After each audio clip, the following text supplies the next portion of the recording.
you can change your life even after 10, 15 years or whatever amount of time being a victim if you make that choice. It's a choice, and it's a choice that you have to make every single day. The commitment is that when you know that you worked through it and you did the programs and you did the therapy, you keep on showing up for yourself even when you're triggered.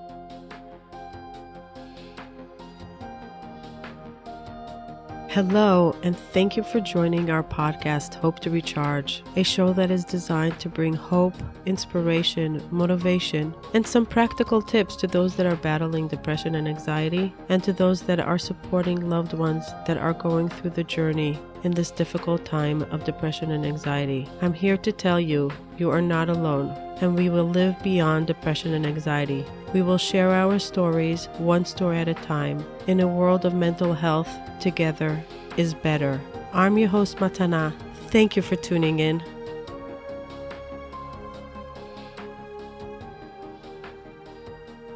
Hello, everybody. Thank you for joining me here today. Can you hear how excited I am? I am so excited for this recording. I have two very special guests that became my very good friends very fast, very quickly. One is longer, one you know already, Fally Klein. She's been on twice already, a very popular guest and a high demand on our podcast. Thank you again, Fally, for joining me here. My pleasure to be here again and again. Thank you. Never enough of Fally. And the truth is that we really started with Miri Grunhaus. Miri is, how do I say it? Like, I think if I'll say it in 100 sentences, it won't be enough. So Miri, I met her, I think, less than a month ago on Instagram. And I never heard of her, even though she is very, very famous in the Instagram and the female entrepreneur world. She's a fashion designer, Mika Fashion, a heart full of gold, literally a heart full of gold on so many levels. And we actually made a meeting that we're going to just talk about business. And our meeting went until 1 something in the morning, 4-hour meeting. And we didn't even touch the surface of how our minds think alike and how much we want to do for the mental health community, how much we have our passions align, our families align, so much. And then you know what I found out? She's in Boca. And the day I spoke to her was the day I returned from Boca. So I was in Boca the whole coronavirus for 4 months. I didn't know about her. God wanted me to come back before I met her because God knew that we would be the entire times together and then we wouldn't be able to get any work done and our families would probably be really mad. So God brought me back to New York before he introduced me to Miri. How crazy is that? So Miri, thank you for joining me here today. My pleasure. I'm super excited. Thank you for having me. So Miri, as you can hear, the first question I asked her is, where are you from, Miri? I'm from Brazil. Yeah. So she's from Brazil. And she's like, guess where I'm from? I said, I hear two things. I think I said Brazil. And what else did I say? Hebrew, right? No, I said another thing. Mm-hmm. And you said you're the only one that guessed it right. I said Brazil and something else. I don't remember what it was.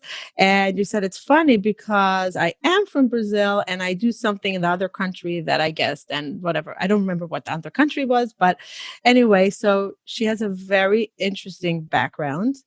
And the reason why I brought them together is because God brought us all together. And we're going to reveal the story as we go along because it's a very, very fascinating story. Today's episode is sponsored by BetterHelp.com. Are you looking for online therapy? Are you stuck at home like everyone else? High stress, high anxiety, worried about the future, trying to navigate everything, have a lot of worries, have a lot of emotional roller coaster rides up and down, just like me. BetterHelp.com is one phone call away, one Zoom call away, one text away. It's an online platform for therapy. It's so perfect for now, for coronavirus, for what people are going through now. We can reach out and get the perfect therapist that meets our needs. Don't wait. Check them out. See if you can find somebody. Don't struggle. They're so affordable. They are so affordable. You're sitting at home. Every therapist is working online now. Reach out and get help you need. If you are struggling, don't struggle in silence. I am so grateful that they are giving us 10% off the first month so you can get affordable access to therapy. Go to betterhelp.com/hope to recharge. betterhelp.com/hope to recharge. Start your wellness, get help, get support you need. So at this 4-hour meeting that we were having through Zoom, talking about business, but it was nothing about business. It was all about healing and spirituality and connecting to the higher powers of us and desire and dreams and what we do in our life in order to achieve things and the homework that we do. That's what our conversation was about. And then I said to her at the end at 1:15 in the morning, I said, you know what, Miri, we're so aligned. We have to make an event together because we vibrate on the same energy. And we were discussing the different people. I'm just thinking about the different conversations that we spoke about that day with the BYLR with Jesse Itzler. They were looking into Jesse Itzler, and I told you that I was a part of his community and she was joining BYLR. It was so many crazy things that were just aligned. Boom, boom, boom, boom, boom. And I said, okay, so Miri, when we have this dream event, and it's going to be all about helping females heal and find their higher power and walk through adversity. I don't remember who said it first, that there's one lady that we have to add to our speaker. And we said Folly's name together, like together. And she looked at me, Miri looked at me, and she's like, you know Folly? I said, you know Folly? She's like, I need to tell you a story about Folly. But she said, I first have to ask Folly if I could share this story with you.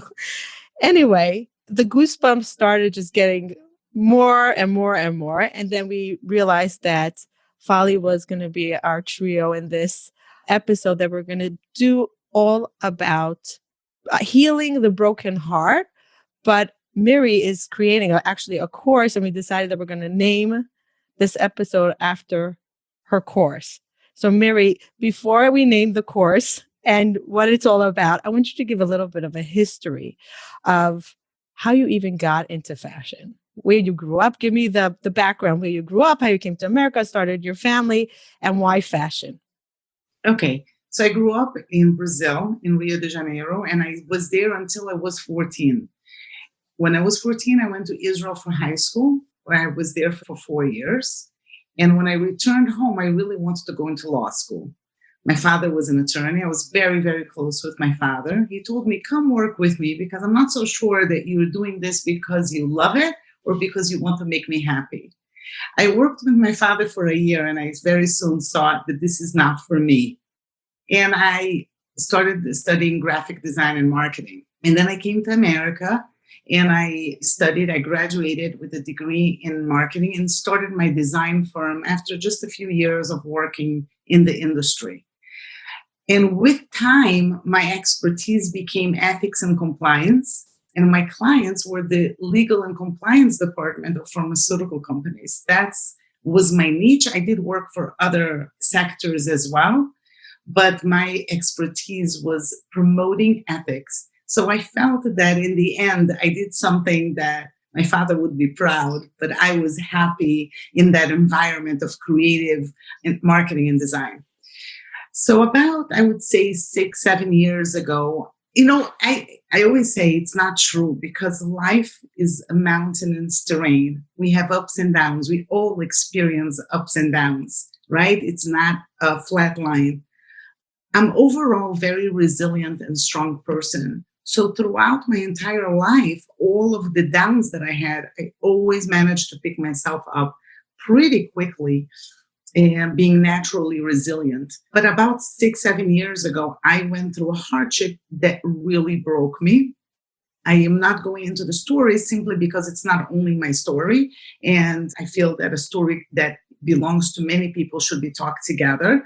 And it doesn't matter. It wasn't so much the adversity as it was how I took the adversity. It was my reaction to the adversity.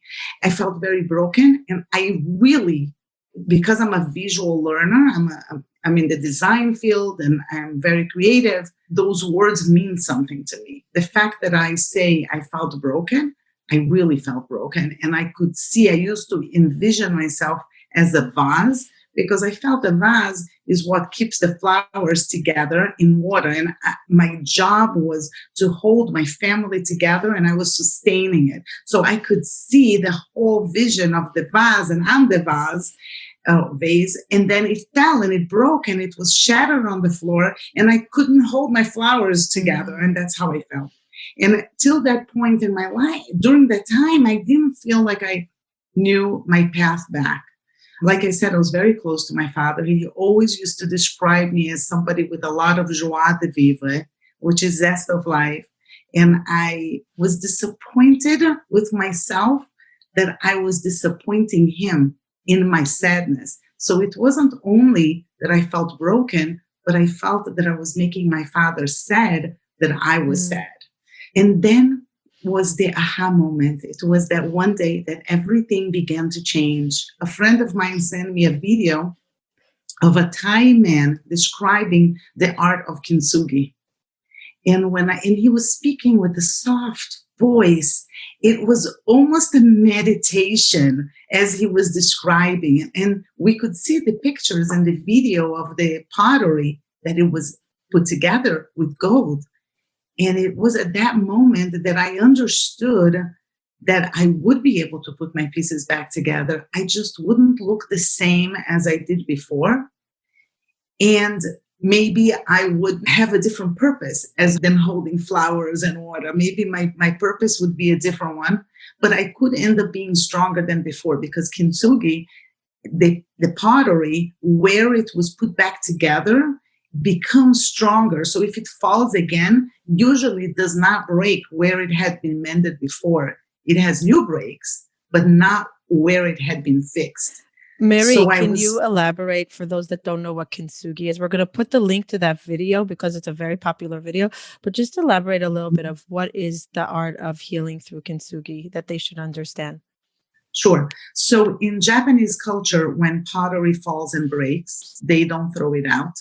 They put it back together. It all started in the 1500s when the shogun had a teapot that he loved so much.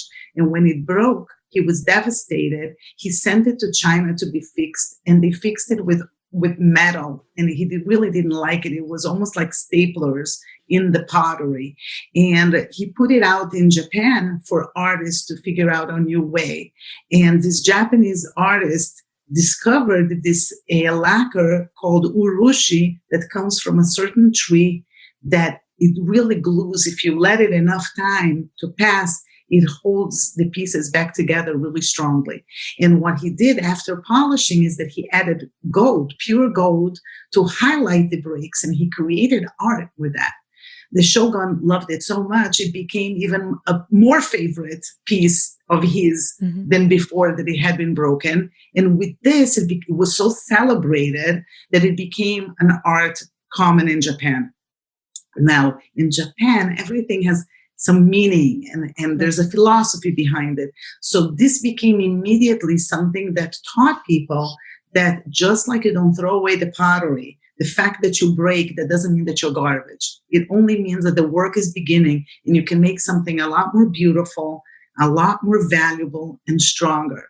In Japan, they also they have in their culture, the philosophy of wabi-sabi, which really celebrates imperfections. They see imperfections as beautiful. In the Western culture, we believe in symmetry, but in the Eastern culture is asymmetry that is so beautiful and revered. So if you look at the art, you'll see that they really celebrate what's imperfect and not symmetric.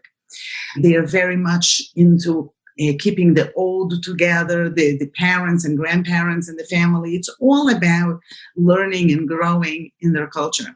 So I became fascinated about it. I was watching one video after the other. I was going through that break and I was a nightmare. I was feeling really bad. So I was really consuming everything kintsugi that I could learn from a spiritual path. Now, what had happened, I have to go back a couple of years. Before I saw the video, I had decided to change careers in order to numb myself. So I don't have any vices in a way of like drinking and smoking and things like that. It's just not my cup of tea. So when I was going through a hard time, I wanted to numb myself. I said, great, I'm going to change careers. I'm going to do something I know nothing about. I'm going to be so busy. I'm going to be working 18, 20 hours a day. And then I'm not going to feel pain because I'm going to be so busy. So that's what I did. I became a fashion designer. I don't know how to sew till today. I don't know how to sew. And I started learning. I still today don't know the names of the stitches. I go, the one that looks like this. It is what it is. But what happened, I wasn't feeling, my fashion at that time didn't have any prints or didn't have the kintsugi theme. And I was feeling like I wasn't connecting. I wasn't loving as much as I loved the work that I did with ethics and compliance that I really loved. I felt it was my purpose, but just doing clothing, I didn't feel that I was fulfilling my purpose. Once I saw that video and I saw the potential that I could heal, what I realized is that if I can make my clothing inspired by that art, I will be able to inspire and empower other women the same way that I was inspired to put my pieces back together. Now that is a mission. That is purpose.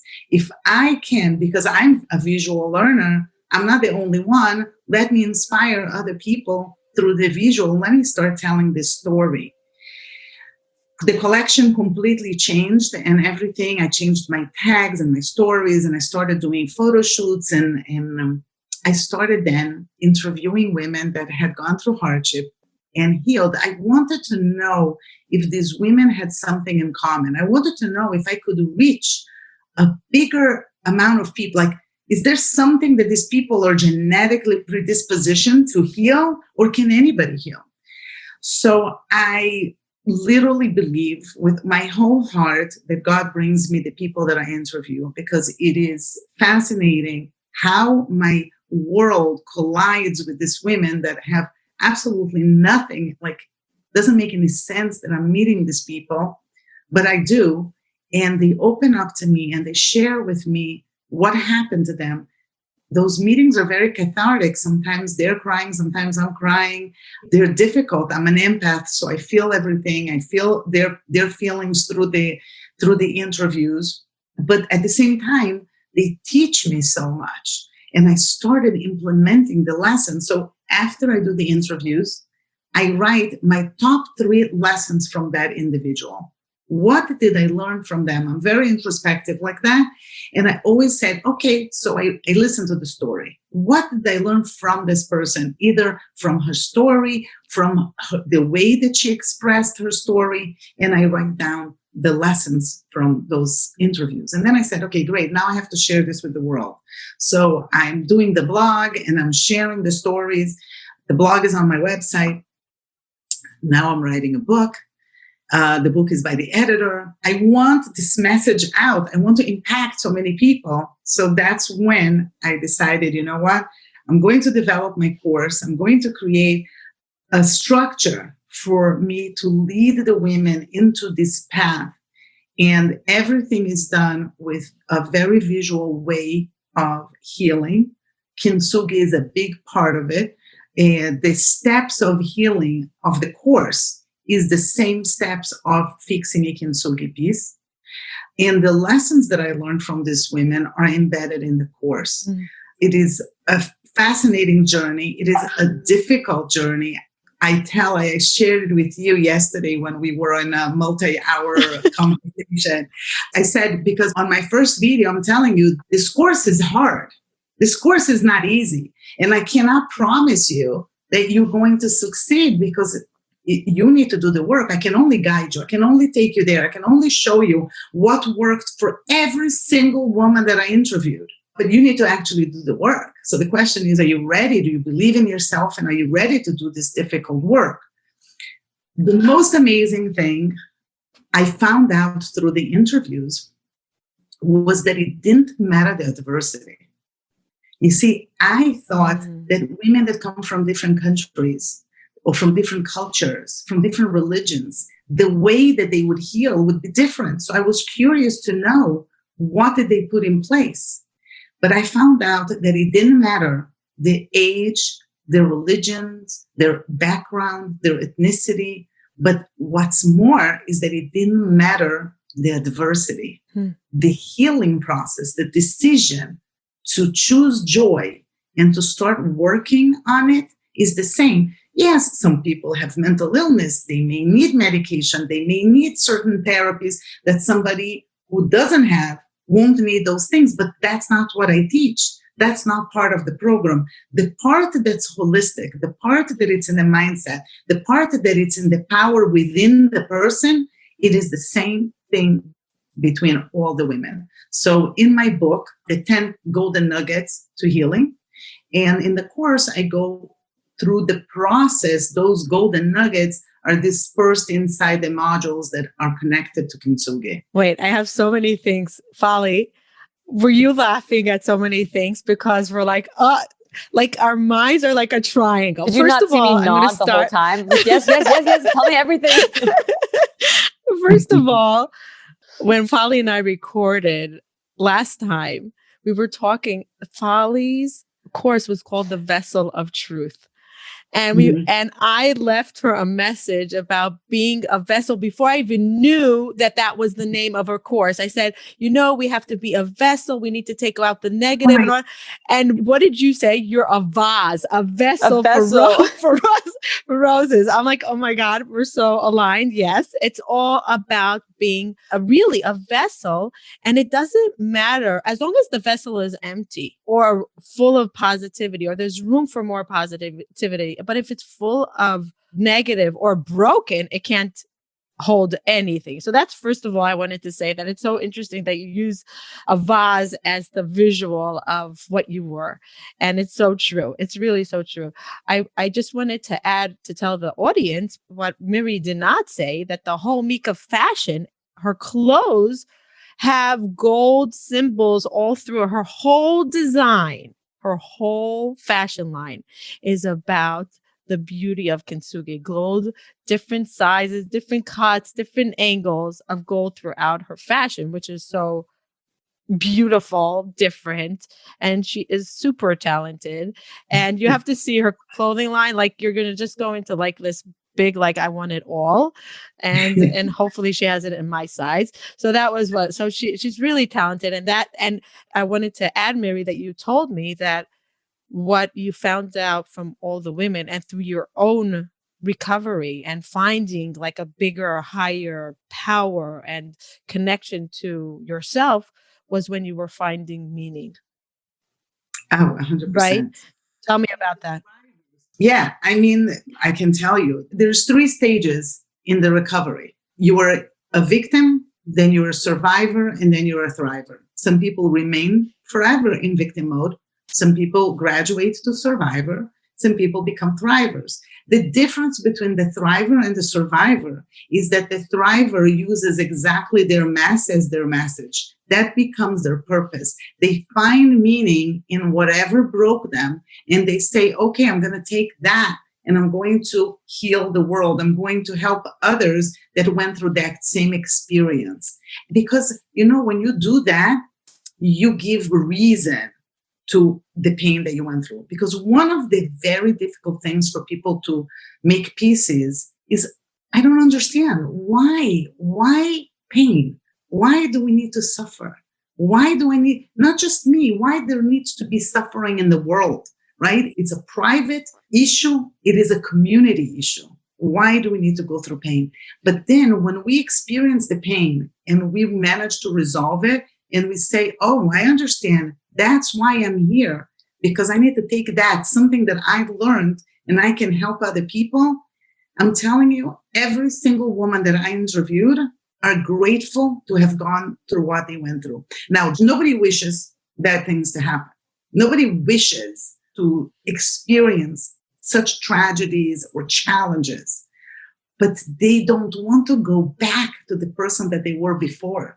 They are happy once they recover. Once they are a thriver, yes, they say, I couldn't see myself going back to the person that I was before. I mean, I wish I didn't have to go through all of this, but now I see that I'm richer as an individual. I am so much more wise, in touch with humanity, kind. There's so many different feelings that we feel, that we learn from the experience. Those we don't want to forgo. Right. So we say, okay, if the price for me to become this better version of myself was to go through that, then at least I'm going to take now all of this wisdom, I'm going to share it with the world, and I'm going to give it a bigger meaning. Yes. So I wanted to highlight that, because when you recovered and you found that, wow, when you started the fashion of the kintsugi, and every woman that you interviewed, it was like an inspiration for you and for them, a meaning to share their story and to inspire others to heal. It just gave you more fuel. And every time you interview and every time you get like a voice note that we're going to go into, like what happened with Folly, we're going to go into that later, like that encouragement that, wow, your broken vase that Miri went through, which was awful and hard. And she still has stuff in life that we all have, with our children, with our businesses, with our spouses, with life, with neighbors, with coronavirus. We still have it. But the question is, how quickly can we find that gold to glue it back together? And how quickly do we want it? And that's why I'm going to bring Folly in for a second. Miri, before I go to Folly, what's the name of the course? The name of the course is Heal with Gold. Heal with Gold. And that's where I'm going to bring Folly in, because it's all about healing with gold. And what I have so much to say for Folly right now. Can I just say one thing Yes. before that comes in? Yes. Because the message that Fally left me, and you will lead into it, and Fally will share. I mean, I don't know that Fally understands that those types of messages is the air I breathe. Those types of messages are my everything, right? That is why I do what I do. My previous career was a lot more profitable. I had more quality of life. This career is the one that I see that I'm touching people, but not always that you're touching people. So when you get a message like that, that's giving me life. And I remember the first message that I got that impacted me tremendously. And if you want later, I can tell you about that message. And then I got many messages, but then there's the few messages. And then it was Fally's message. And that's why I had to ask her permission to share that message with you. I must have heard it already 10 times. So, yeah. So go ahead. I did over 20. That's so validating. You don't know how I was questioning myself. I'm like, what am I reaching out to this woman who, honestly, you're one of my superstars on Instagram. You're like this idol to me. And I'm just like, should I do that? She's going to think I'm some crazy stalker, just sending her this message. And then it ended up being an 11-minute message. And I'm thinking to myself, am I crazy? I'm sending this random person who doesn't know me an 11-minute message. And yes, I'm glad I did. And because of that message, because you gave permission for me to hear it, I listened to it twice or three times that night. It was 2:00 in the morning, and my husband's like, what are you listening to? I said, you have to hear this. It was crazy. And I said, you have to hear this. And he said, okay, we're going to do it tomorrow, whatever. And then we were listening to it more and more and more. And I was like, the world, and I reached out to Folly. I said, the world needs to hear your message. We need to make this go viral, because listen, I did the work. I did a lot of work, as everybody knows. I read almost every self-help book. I did the courses, meditation. I went all over the world to heal. But something that Folly said in that message was something that my mind never experienced that. I'm going to say it, the mind orgasm. Listen, you're talking to a sex therapist right here. We can talk about this all day. Next episode. I told Folly that I was having a mind orgasm. It was just to a degree that I could not process it, that I needed to hear it more and more and more and more. Yeah.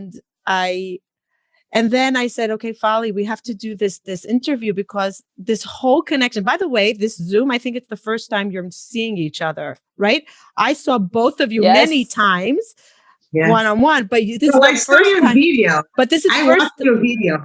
Right. I saw you on But it's video the first too. time you're talking to each other on Zoom. You Yeah. communicated with each other. But this is the first time you're actually meeting face to face, which is like, Oh, and also, do you know how many times we said that we should get together? It took you, Matana, to make it's it happen. it's crazy. So, okay, before I go into the message, which is really the essence of what this Miri's course is all about, really the essence. And Folly says it in such a beautiful way in her experience of wearing Miri's fashion.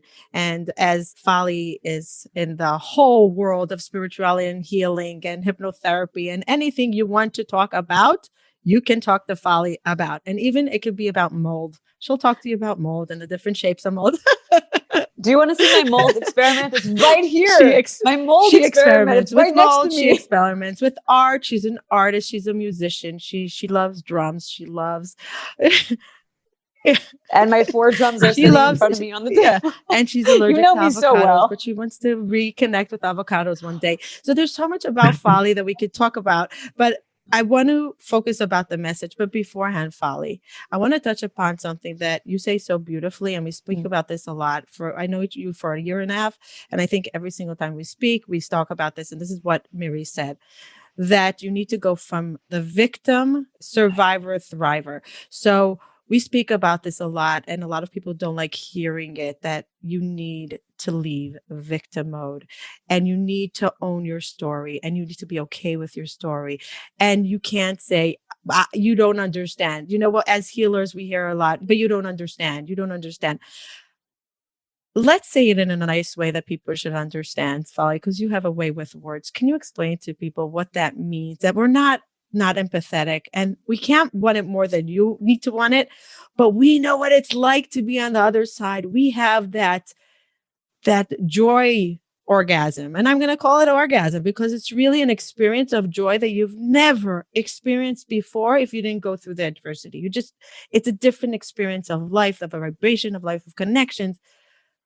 So what is it that we want to tell people about the fact that they need to leave the victim mode and just start and own it and say, I could do it. I don't know how. And it's not that we're mean. I think to start with, when people say you don't understand, well, the truth is I don't understand. I only understand what I went through.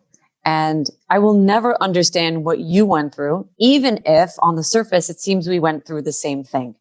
So the point to healing is not about me understanding you or us coming to some mutual understanding. That's not where healing or the secret to healing lies, is not in being understood. Maybe in being validated, because that's definitely an aspect to it, but not in being understood. And I learned this the hard way, because you try to make everybody understand you and everybody tries to understand each other. But at the end of the day, it's not up to everybody else. It's something that has to happen inside of you. And that thing that has to happen inside of you, that's really the mind shift that takes you from victim to survivor and then to thriver. Well, it kind of goes like this. As a kid, we were always taught in school that God gave you choice, right? Especially in Judaism, it's a very big tenet of our faith. You have free will, you have choice. And as a kid, I never really understood it, because if you know that everything is predetermined, if you know that there is destiny and God knows the outcome to everything that will ever be and what's going to happen and what you're going to choose, what does free choice actually mean? So I remember in school being given this example where, a mother has 2 lollipops and she tells the kid, do you want the red one? Do you want the green one? And she knows that the kid is going to pick the red one. But there's this illusion of choice. And the kid will always pick the red one, but there's illusion of choice. And it sat well with 98% of my classmates. And I was the one that said, but what if the kid picks the green one? So that's not true. That's not a good example of what God is doing. Because at the end of the day, free choice is free choice. And maybe I will pick the green one. So then how does that answer this predetermination of God actually knowing the outcome? It's not a good example.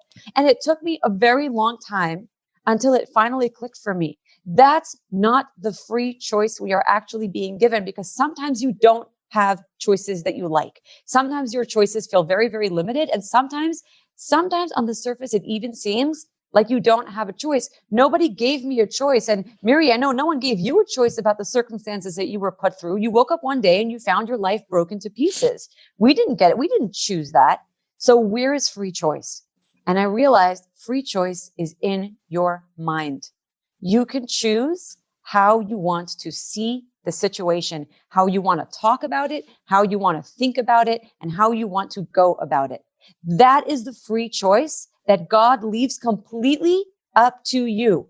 Yes, God's going to take care of all the surroundings, everything that happens to you, the outcome, all on God. But the inside, the way I feel about it, the way I think about it, and what I plan to do about it, that's on me. And that's where free choice comes in. And that's what healing is all about. And that's where it begins. How do I choose to see this and feel walk this? through it? So right. And that to me is the secret of stepping from victim, because victim thinks they have no choice, but that's because they're focused on the outside world, where the truth is in the outside. You may not have had a choice. I didn't choose the situations I went through, but if you're busy focusing on the situations, then you're in victim. Survivor realizes they have a choice. A thriver is the one who commits to making that choice and makes it. And by the way, Yes, makes it again and again and again. Right. You don't make it once. You make it every second. I have to tell you that I interviewed a lot of people. And the first thing that all of them said to me is that their healing began when they had enough being a victim. Mm-hmm. And it's every single one. Now, some of them, the ones that were naturally resilient, got to that point, maybe sometimes within a year from the adversity or sooner. I interviewed people that it took them 10, 15 years. Mm.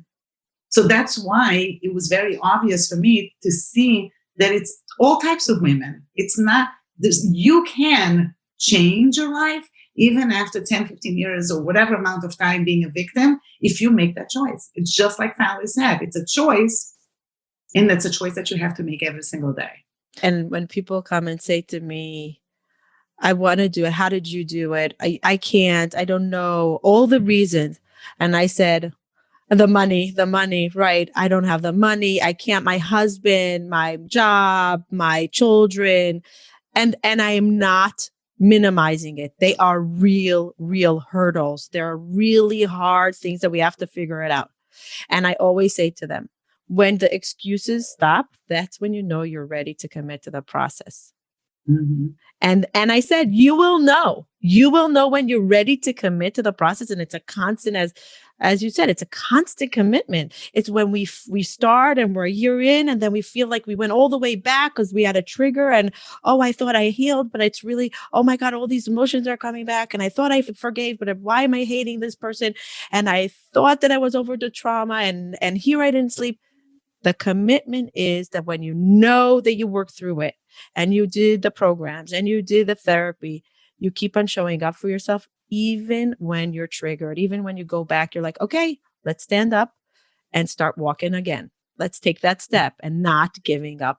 And you need to want it so badly. And I say, you need to want it. If you don't want it, everything will stop you and you'll have a list that doesn't end of the reasons why you cannot take the first step. And it starts with the first step.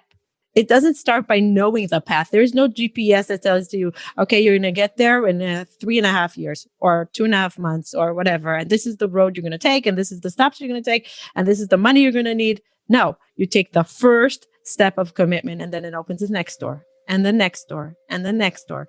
And that's the way. But you have to leave the victim mode. Otherwise, it just doesn't happen.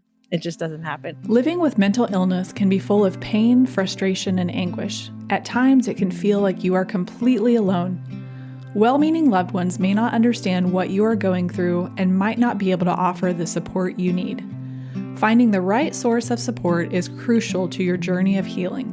While we always encourage you to seek appropriate medical and psychological help, adding someone to your team who has been where you are can provide a much-needed shoulder to lean on. Matana knows what it is like to feel debilitating anxiety, and through her own journey of more than a decade living with mental illness, she has spoken with hundreds of others navigating their own anxiety and depression. Matana is not a therapist or a doctor, but has been able to partner with many individuals like yourself, creating a strategy toward mental, physical, and emotional well-being. One-on-ones with Matana are self-paced conversations allowing you to move forward at a comfortable pace. She'll work with you as you discover your own path and the steps that are right for you. To schedule a free 30-minute consultation with Matana, head over to hopetorecharge.com/free. That's hopetorecharge.com/FREE. Or you can click the link in today's show notes. And now let's get right back to Matana and today's conversation. So the reason why we call this episode Healing with Gold is because of the message that Folly left Miri after a retreat. That Folly does retreats, healing retreats, which are phenomenal for women. There are 3 days retreats that it's all about healing, but not the way you think you're healing. Not the traditional way that we think that we heal. We go to a spiritual healer and he waves a magic wand and he says, pucha, pucha, pucha, and you're good. Or you go to a therapist or a psychiatrist, he gives you medication and no.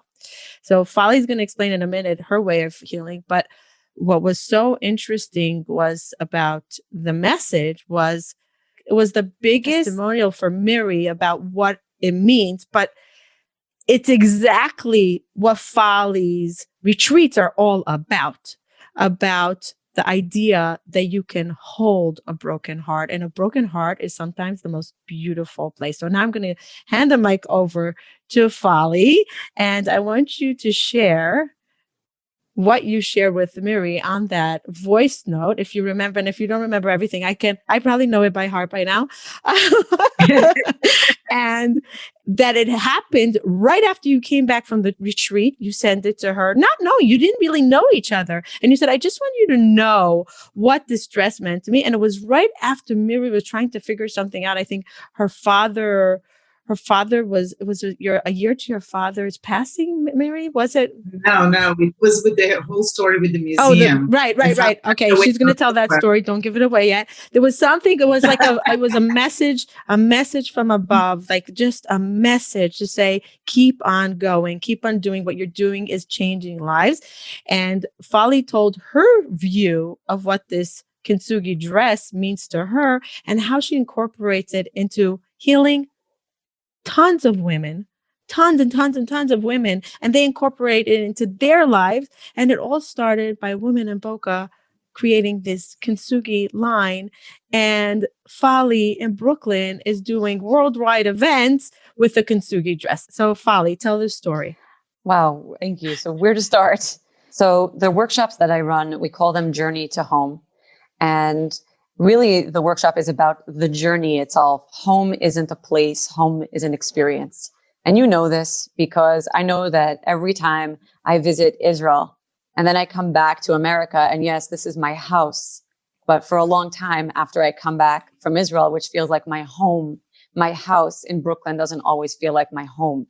So a home is not where you live, but it's where you experience aliveness. It's where you experience safety. It's where you experience love. I'm not the one who named the workshop. I run the women's workshop, but the men's workshop existed for longer than the women's workshop. So they named it. It's called Journey to Home. And I just think it's a beautiful representation of what we do. It's not about a destination. It is about the journey. And in my journey, in my healing work, everybody has their own medicine to give. Everyone is special and everybody has what to offer. And it took also a while for me to get over my savior complex and think that I could do everything and be everything for everyone, to realize that I also have my niche and my specific medicine. And what my specific medicine is really empowerment, letting women know you can do this. And you don't need me. You don't need me to do this. And it's something that I say a lot. I tell people, I am the Messiah, but I am not your Messiah. You have to do that for yourself. I can save myself, but you have to save yourself. And I can show you how it's done. I can show you how I did it for me. And I can support you as you do it for you. And that's really my brand of medicine. It wasn't always, because when I was younger and when I was first starting in this work, I think for a lot of people, there's a Messiah complex, codependency. I want to feel special. I want to feel like I can help everybody. And it very quickly burnt me out. And it was something that I needed to learn. My boundaries, my place, what my superpower actually is. And my superpower is showing people that it can be done. So on the workshops that we run, the theme of the workshop is from start to finish, taking people out of their story. We become very attached to our stories. We become very attached to where I come from, what I went through, how it defines me, but then how it also limits you, because it really, really does. So on the workshop, and one of my favorite, most people don't know this. I mean, and we've had hundreds of people coming through the workshop and most people don't know this. When I designed the workshop, my paradigm for designing the workshop was actually Peter Pan. It's one of my favorite childhood stories. It's a little dark and twisted if you look into it as an adult, but essentially what Peter Pan is the story of trauma. It's a story about a child who never grew up, which is the story of the inner child, the wounded one inside of all of us that never really grew up, who lives in Never Neverland, which is the place of fantasy. It's a place of story. And what we need to do, and Peter Pan doesn't have a shadow. His shadow is always trying to catch up with him. He's always running away from his shadow, which is what it takes to really grow up, to start embracing the shadows. So keeping Peter Pan in my mind, I designed the flow of the workshop, and the flow is showing people how limiting your story is when you allow yourself to be attached to the story, breaking the story down into the energy pattern. And but what I mean by that is so many people will come onto a workshop saying, well, my trauma is that I couldn't get my kid accepted into the schools that I wanted to get him accepted to. I fought and he was rejected from 5 different schools. And I'm like so twisted about this. And they'll go on and on and on and on and on about this story, even though it happened 3 years ago. And what we'll show them is how to break it down to the core wound, which is, I feel like I never belonged, or I feel like I was never seen. And then we work with the core wound. We get them out of their story and we help them heal their core wound. Because if we let them stay in their story and we spend 3 days processing that story, all we did was process one story out of 100 million that you're going to deal with in your life. So we're not focused on the story. We're focused on the underlying wound. Because when you can break open that wound, when you can heal that wound, then all those stories don't matter anymore. So that's the paradigm of the workshop. So I don't want to use the word tough, because I'm not tough. I'm very warm and I'm very friendly and I'm very funny and loving, but I'm very focused. I'm very focused and I'm very committed when it comes to this work. And on these workshops, we really tend to attract women who are ready to commit to healing without making it anyone else's problem. They know that it's their job. So some of the things we say on the workshop is when you go home from this workshop, nothing's going to change in your life. You're still going to go back to that abusive spouse or that very difficult financial situation or whatever it is that you're dealing with. The only thing that's going to change is you and your perspective if you choose. And I can't do that for you. That's for you to do. So it's a very, very powerful, empowering workshop that there's no fluff. There's no rah-rah. There's a lot of tears, a lot of breaking, a lot of crying. And one of the powerful things about the workshop is we don't actually send the women home high. The first couple of times that I did workshops or did these things, it was nice for me that people were going home like, oh my gosh, this was amazing.